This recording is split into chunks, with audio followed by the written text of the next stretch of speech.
everybody. So today I'm going to be talking about dissonance and consonance and how to use dissonance or something that initially sounds ugly to you or like a mistake, how you can use that in your improvisations.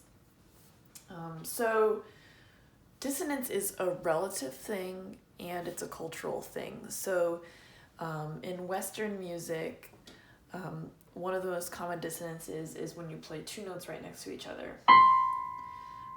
And so that might initially sound ugly to our ears, as opposed to a sound like this, which, so it's not right next to each other, it's skipping one.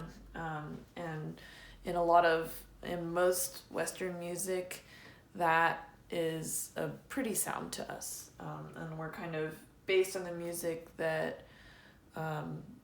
music you consume, you kind of develop you hear patterns and you develop associations about what is consonant and what is dissonant. It's cultural and it's relative. So something like this might sound dissonant, but not as dissonant as that. I don't know why every time I play something dissonant, I want to play it louder. But yeah, that could sound dissonant compared to that, but maybe not compared to that. It's all about kind of how you're perceiving it and what it's right next to. So dissonance is really useful in music because it can create tension that then once a consonant follows, then you get the release.